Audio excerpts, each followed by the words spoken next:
Hello everyone, my name is Ryan Schewel. Welcome to my analytics channel. So today I want to talk about emergency vehicle station location. This is an ESLVP problem. I found this recently. It came up on my radar. I thought it was very interesting. I did a deep dive and came up with some pretty cool stuff here, and I want to share what I found out with all of you guys. So basically, we're going to look at maximal coverage locations and try to understand, based on location of fire departments and police stations and hospitals, especially hospitals with access to an ambulance, how well covered is the general population, and do most people live within a certain distance, let's say a commutable, maybe 5 to 15-minute distance of one of these locations, so they can be served pretty effectively if there's a major emergency, right? If the police have to respond to a call that you initiate within about 5 minutes, maybe 5 to 7 minutes, can they be there on time? Same with the fire, same with the ambulance from the hospital, right? How effective is the placement of these locations, these facilities, whether it's fire, police, or ambulance? How effective are they in terms of the overall density of the population? Okay, so we're going to look at a few different things here. Budgets, there's always limitations and constraints to every budget in the world. I don't even care if you're a billionaire. There's some limitations somewhere, some way, somehow. There's still limitations, right? For most of us, there's many limitations. Even for the ultra affluent, there's still limitations somewhere. Okay, so we're going to look at those limitations. Improved equity, fairness, safety. Do people have access to these benefits, right? Support strategic long-term decision, infrastructure planning, reduce insurance costs. This is ISO, so insurance cost optimization. Minimize loss of life, right? Because the response time is quick enough that they can save somebody if there's a major catastrophic accident that requires ambulance service, right? Or a police response or a fire department to come out to your place, and battle a fire, right? So let's look at the strategic locations of these types of facilities and see if they're aptly placed to handle the demand for the community, right? So people have access, pretty fair access, and these first responders can get to the site pretty darn quick and pretty efficient, okay? So I am going to go ahead and import some basic libraries over here. I'm going to use these zip codes and population densities for each zip code. Now, I found this online. I just did a quick Google search. I didn't do a deep dive. I kind of cross-referenced this with a couple of other searches I did, and I think this is pretty accurate. So this is zip codes around Salt Lake City and population densities within each zip code of Salt Lake City, Utah. So I don't live in Salt Lake City. I live in New York. I went to Salt Lake City years ago, probably 10 years ago. I thought it was a beautiful place. Very nice. I'd like to go back someday. So anyways, this is my point of reference. I don't know if this is 100% accurate, but it seems pretty reasonable. I did a little research and it seems plausible. Okay, so we're going to say that this is the actual location based on these zip codes. And again, I didn't validate this using dozens of different sources, but I checked a couple and it seems pretty realistic, okay? So I'm going to go ahead and use a geolocator and geocode, and we're going to get actual locations for actual police stations, actual fire stations, and actual medical facilities, most of them which maintain some type of ambulance service or ambulatory service, I think it's called. So again, should be pretty realistic in terms of the services that are provided in the city of Salt Lake, and the populations and the zip codes, and of course the densities of those populations, right? If you have more people there, probably you are going to require more services sooner or later, right? It's just a numbers game. You have a big population, you're going to need more police, more fire protection, and more hospital service, okay? That's the assumption here. So I'm looking at latitudes, longitudes, the geocodes. I am appending lats and longs onto these two lists. So I have lat list and long list evidenced by these square brackets over here. So let me go ahead and run this. We have the zip code with the population. Let me go ahead and get latitude, longitude coordinates for all of these spaces too. Okay, so this is running. Give it a second to go.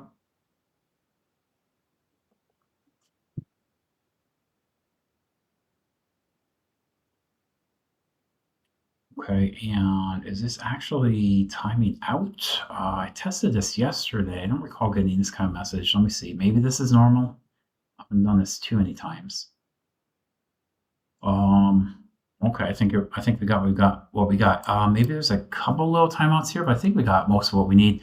Zip population, we have lat long coordinates and the overall geometric position of those. Okay, based on the points here. So the points are linked to longitude right here, -111, 0.88, and latitude 40.75. If I go to Salt Lake City, I should see something analogous to that. What happened there? Should see something kind of similar to that, right? Salt Lake City. Just want a quick sanity check here. Okay, so there's my Salt Lake City. There's the layout. Okay. Let me just check a couple of things over here. So we're saying basically latitude 40.759620. So if I go over here, latitude 40, I'm going to substitute that number, Control-C, Control-V, paste that in with the comma. And latitude, I have -111.886797.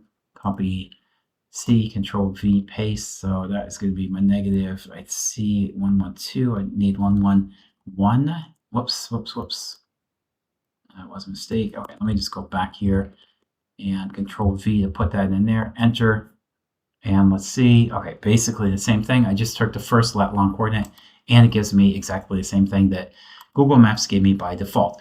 So I'm looking at XO geocode. So these are real actual places that's going to find hospitals, police stations, and medical facilities. Okay, presumably hospitals with amenities, including an ambulatory service, right?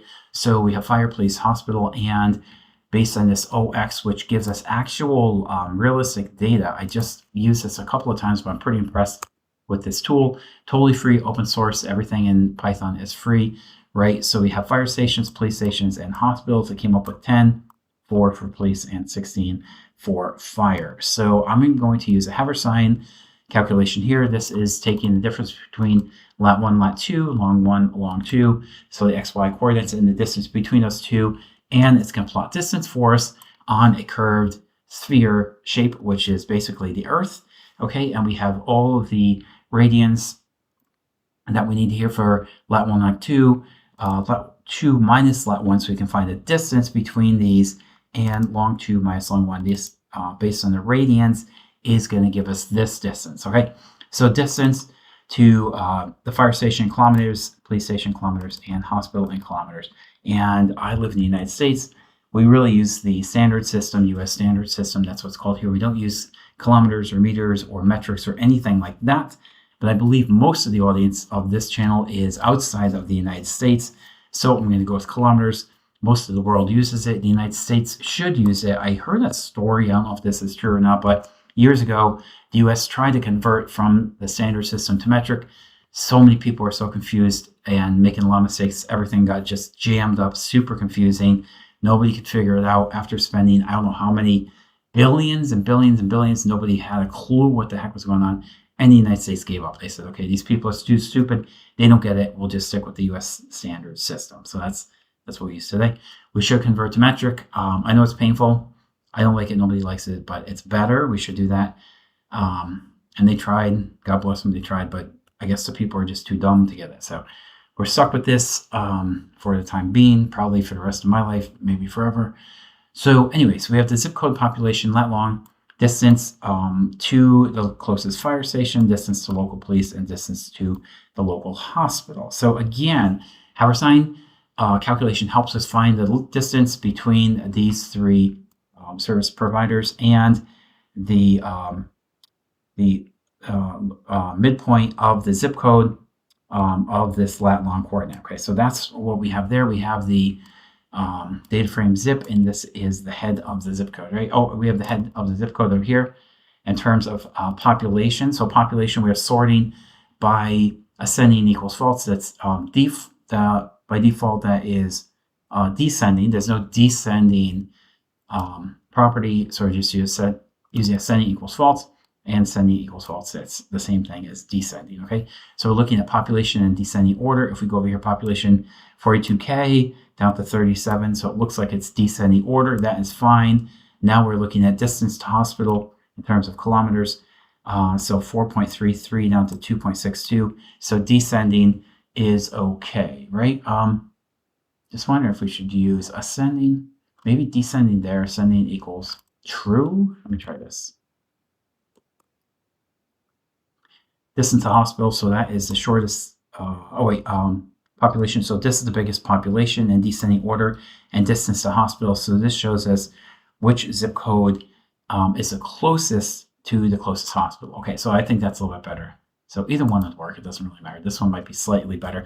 Let me create a Folium heat map just so we can see, based on all these three service providers, the police, the fire, and the hospital, where do they show up on a Folium map. Folium maps are great. I've used these things ad nauseum many times. I'm looping through all the rows to get the latitude and longitude of DF-zip. If you look closely, everything is in my DF-zip right now. That's what I'm looking over here. So I have distance to fire station in kilometers, distance to police station, distance to hospital in terms of kilometers, and the data frame is called DF-zip. That's what you're looking at here. So I want to take all of that, plot that based on longitude, latitude, coordinates. That's going to be the location. The radius is going to be 4, so just an arbitrary number that I picked.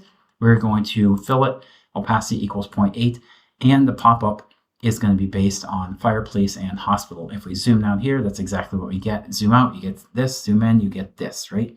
So here we have Salt Lake City Fire Station. Over here is another fire station. Over here is another fire station. This is hospital, and this is police. Now, if I zoom in a little bit, you can see, now this was years before I've been back to, or since I've been back to Salt Lake City, but I remember there's some mountains on the east side, and it looks like a curvy road, probably at the base of the mountains. It looks like we have 3 hospitals, 1, 2, 3, and we have kind of a curvy road. Let me see if I can find this over here on the map. So if I zoom in, I do see kind of a curvy, weird shaped road over here.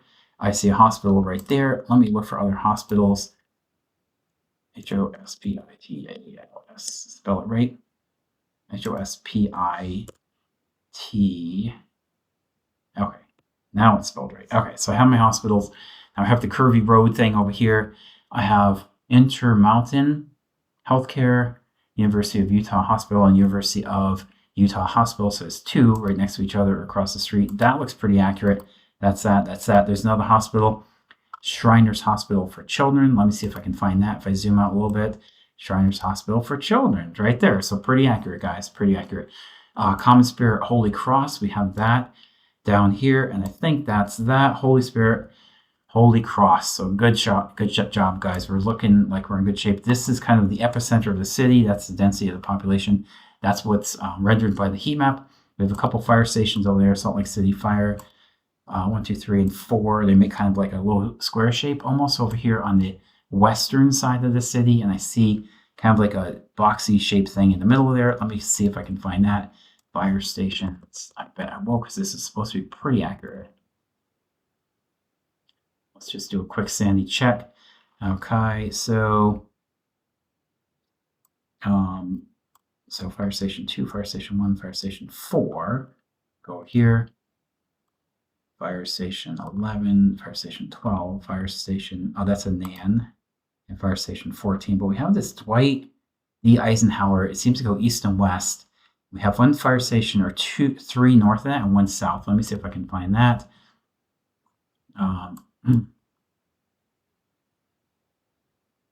Oh yeah, I think I found it. Okay, is this Dwight D. Eisenhower?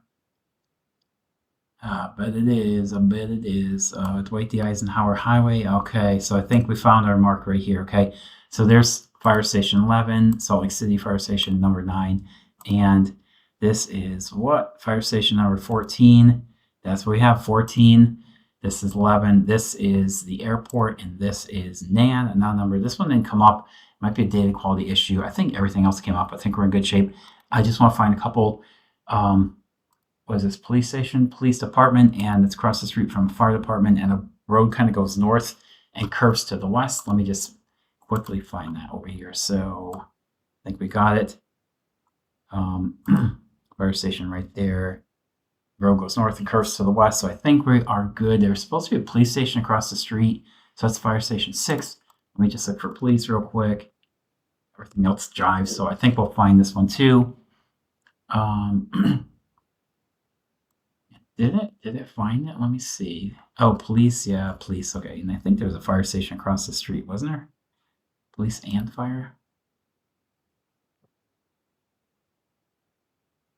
See if let's see if I find both here. Probably will. Salt Lake City Police and fire right there. Boom. Not right across the street, but it's pretty close, guys. So I think we're fine. I think we're fine. Everything looks pretty accurate, pretty legit. So let me go ahead and Control Enter to run the data in an Excel. So now we're looking at coverage radius within 5 kilometers. Do we have these services? Do we have police, fire, ambulatory services within 5 miles of these zip codes? And based on the population, so population is population values. Oh, here it is. This is the array of populations, right? Coverage. Do we have this coverage? Printing out the populations. So I think so. We have to do a little more investigation here, a little more research, a little bit more analysis, but it's looking good. I'll say it's definitely looking good. This is a distance matrix. We're using INJ. So you see it's pretty common in practice. You'll see this all the time in my instructional videos. INJ is creating a matrix. I is all the rows. J is all the columns. You look at every possible combination of every single INJ. So row 1, column 1, row 1, column 2, row 1, column 3, and so on and so forth until you get all the rows. If there's 100 by 100, row 100, column 98, row 100, column 99, row 100, column 100, you get every possible combination of everything. And it shows you the lat and long coordinates.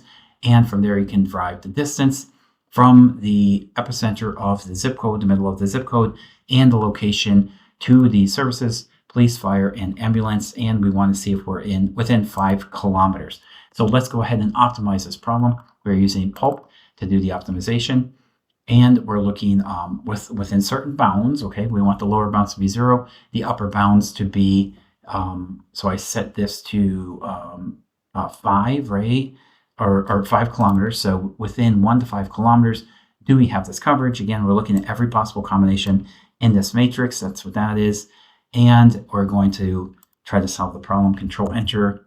Okay, it says status optimal. So it did find a solution. Let me go ahead and print the results and see what the solution looks like. So for covered population, we have, again, population I. These are all the rows. Population, this is population I. And for all the values in J, these are the sites, right? So again, think matrix, IJ, all combinations of rows and columns. How do we align with the overall density of the population and the zip code? That's what we're trying to determine here, right? So the covered population within 5 kilometers of all these services, 469,761. So if I go over here, that number looks like it's going to be the sum of this. All right, that is the entire population. So let me get my Excel tool loaded up here. So I'm going to copy the zip and population. Really, I just want to sum up the population and see if that matches. Yes, it probably will, because we have 100% coverage according to the tool here. So let me see if the tool is right. Equals sum.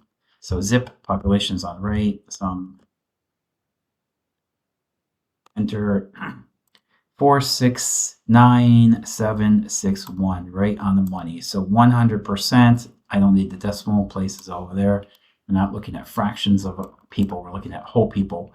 469,761. Okay, so that looks pretty good, guys. Let me go down. There's the heat map, right? Let me scroll down here. 469,761. So 100% accurate. Every single person's covered within 5 kilometers. You have access to all these services. So it looks like this is in pretty good shape, guys. I'm pretty happy with the outcome here. We are looking at real fire stations, real police locations, right? Police force, police station, I guess you can call it, and real hospitals.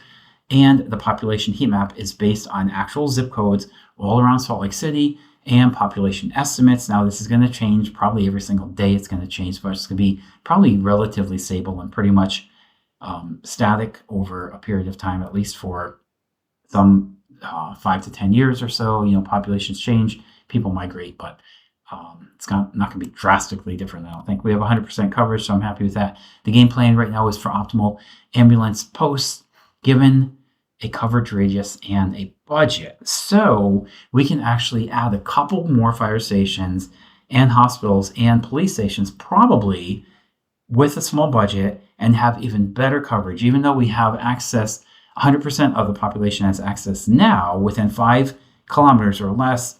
Let's see if we can even make this better, or maybe is it too much? Like, how do we handle this problem? How do we move forward at this point? Can we do some type of scenario analysis?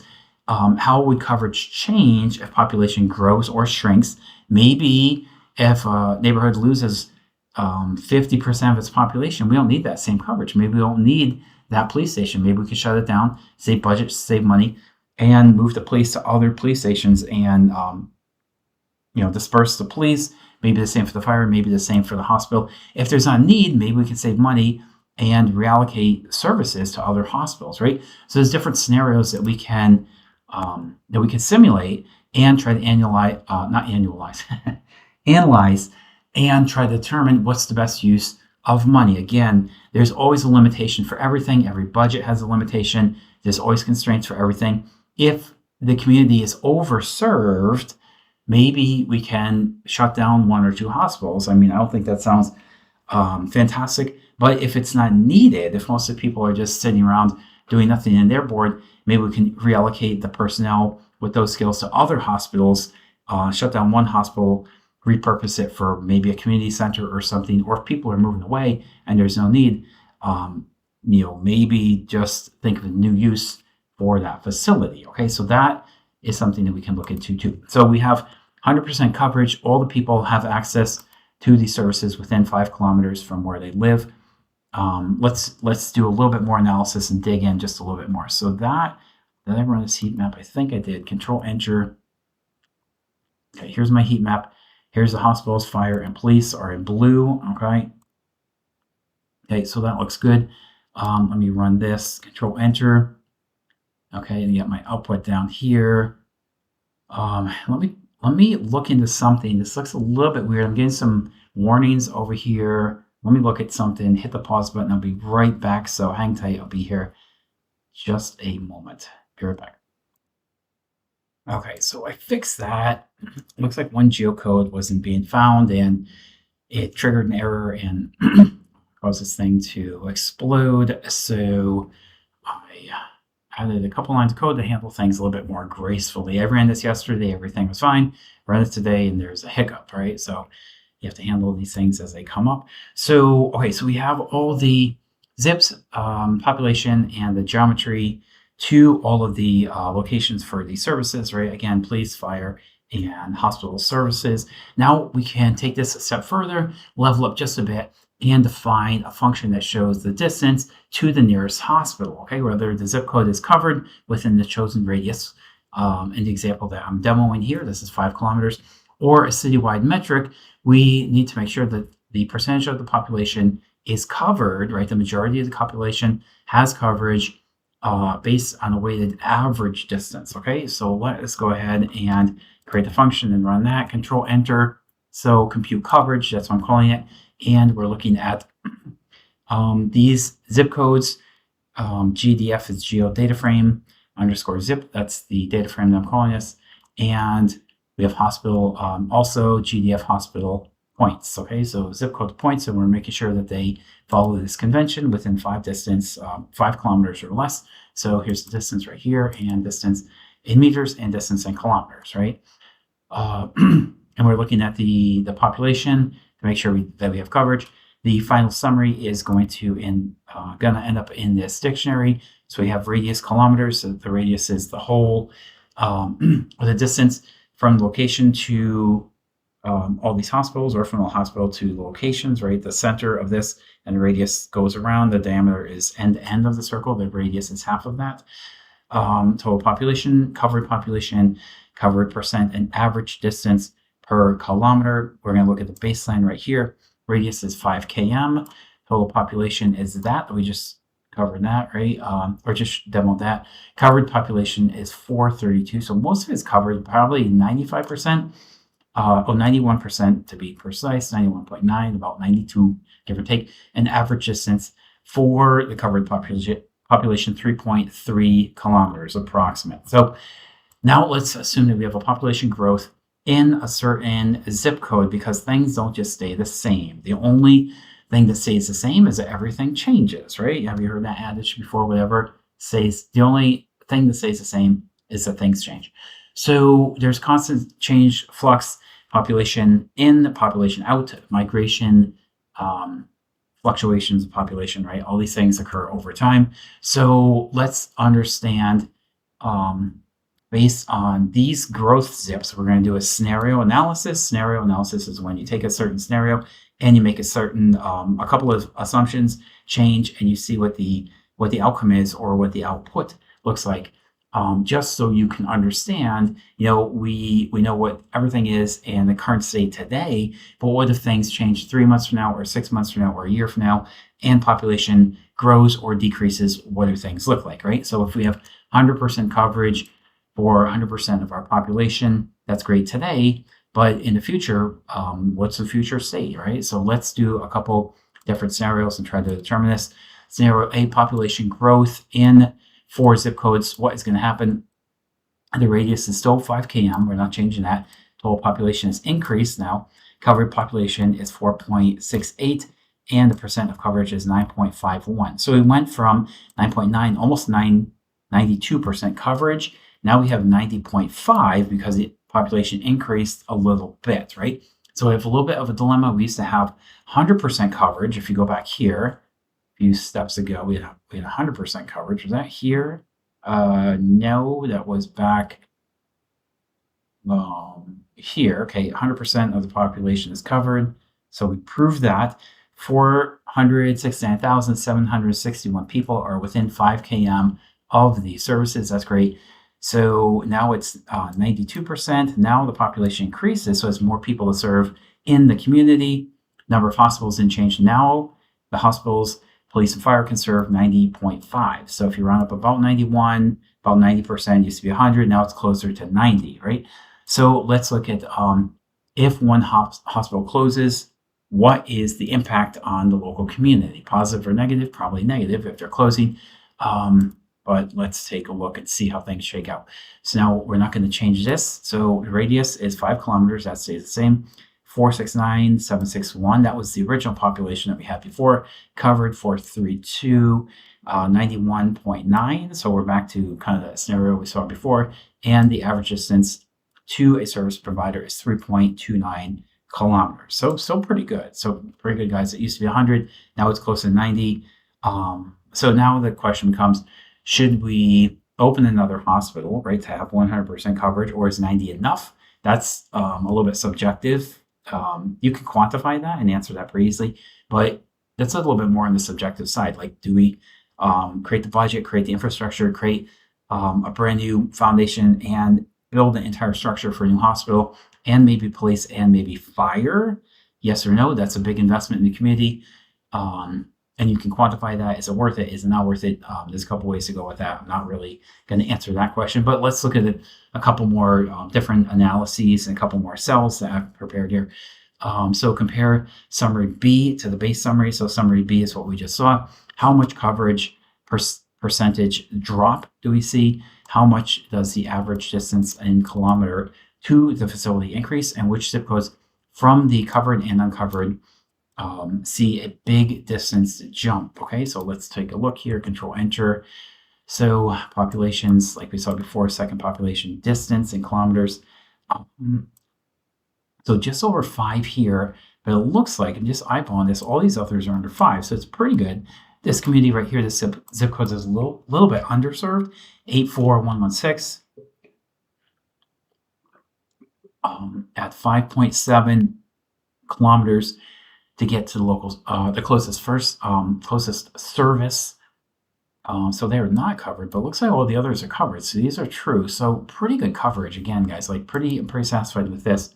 Pretty happy with the outcome. Scenario C. So we had AB. This is number C now, or letter C. Growth plus closure together, right? So before we looked at B, one hospital closed.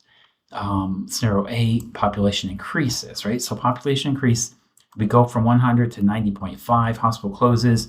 100 to 91.9, so 92%. Now population increases, and hospital closes. Now what kind of coverage do we have? Again, 5 kilometers, we're not changing that. Population increase, covered population 486K, 90.5. So still pretty good coverage, 3.2 km. So that sounds familiar. I think we saw that before. So now we have the baseline, the growth in terms of zip, so population increasing, hospital close, growth plus close, right? So we have summary A, B, and C, 3 different scenarios that we just created, and then the base scenario, which was the original control enter to run this. So baseline, 92% coverage. Growth in terms of zips, 90.5. There's a little dip right there, not significant. I would call that de minimis. So that's scenario A. Scenario B, the hospital closes, 92% coverage. Still pretty good coverage. We went from 100% to 90% when the population grows. Hospital shuts down, 92%. Hospital shuts down and the population grows, 90%, just like the population grows in A. So A and C are actually the same. Scenario B, hospital shuts down. There's not significant impact on the community. Still 92% of the community is served within 5 km or less. If you go back here, there was one zip code that didn't have coverage. It was this one right here. Okay, so now the question becomes a little bit more vague. Do you want to build another hospital because one shut down and have 100% coverage, or is 90%, what would we have, 90 or 92, 90%, is that good enough? So that is more of a maybe a humanitarian question, a little bit more subjective. I am not going to answer that. It's really more personal preference. Is 90% good enough? We had 100% initially. Now we see one hospital close, population grew a little bit. Now we're covering 90% of our base needs, our customers' needs, or our population's needs. Is that good enough? I mean, I could do the analytics. I could quantify that. I don't feel like doing that. I just don't. I just don't think I'm really qualified to do that. So you have 10% of the population that is further than 5 kilometers. Is that good enough, or is it not good enough? I don't know. I can quantify that and come up with a metric, but I don't know. I'm a finance professional. I don't really know how to answer that type of question. I think 90% is good enough. Maybe if you're a politician, I would consider myself humanitarian. If you're like a super humanitarian, you might say we need 100% coverage no matter what. We have to build a hospital to cover this last group that is just over 5 kilometers away. That is what, about 3 miles? I don't think that's too far. Maybe for some people it's too far. That's more of an arbitrary kind of like personal preference type of question. I don't know how to answer that. We could quantify it. I just don't want to do it. So anyways, to wrap things up here, population growth scenario tells you where the future gaps are.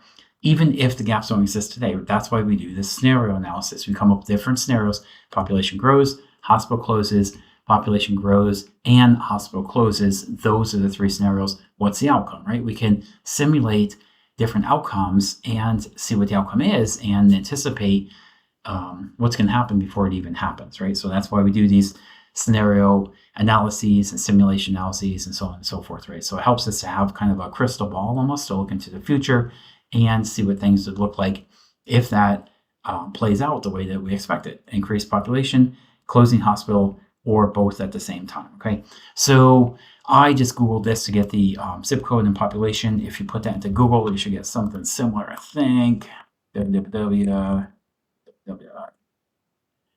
Put this in here, population, zip code. It looks something like that. That's where I got the data from. So it's up to you. If you have a better source of data, go for it. Post it in the comment. That would be nice to see that. Go ahead and subscribe. Those subscribe clicks help me out. Believe it or not, it actually helps. When I first started this channel about a year and a half ago, I didn't think it really mattered. I was like, whatever, subscriber, no subscriber, I don't care. It actually helps. I actually do care at this point. So yeah, click that subscribe button. If you have comments, let me know. And that's it, guys. I'm going to wrap it up here. I will save this code and share it with you when I post the video, so you have all the source code. Copy and paste every single code of into these cells. Okay, copy and paste the block into this block right here and run it, and you'll get the same thing I got. If you want to mess around with the numbers a little bit, change the scenario, change the assumption, go for it. That's the best way to learn. Break it, fix it. tear it down, reconstruct it, and you're going to learn a ton. If you just watch the video and then go about your day, you're probably not going to learn as much. If you copy paste all the code into your own notebook and run it, and make a couple of mistakes, learn from the mistakes, you're going to learn a ton more than if you only watch a video and you don't really engage with it, right? The best way to learn coding is to actually do the coding. That's it, guys. That's it. So I'm going to wrap it up here. We are at 35 minutes. I was thinking under 30, but we're actually at 35, so a little bit over 30. I'm going to wrap it up. I've got the source code. I'll share that, share the video later. Thanks for your time, everybody. Appreciate that. I'll see you in the next video, which I should drop pretty soon, maybe later today or tomorrow. Okay, so keep an eye out for that. Thank you, and talk to you soon. Bye.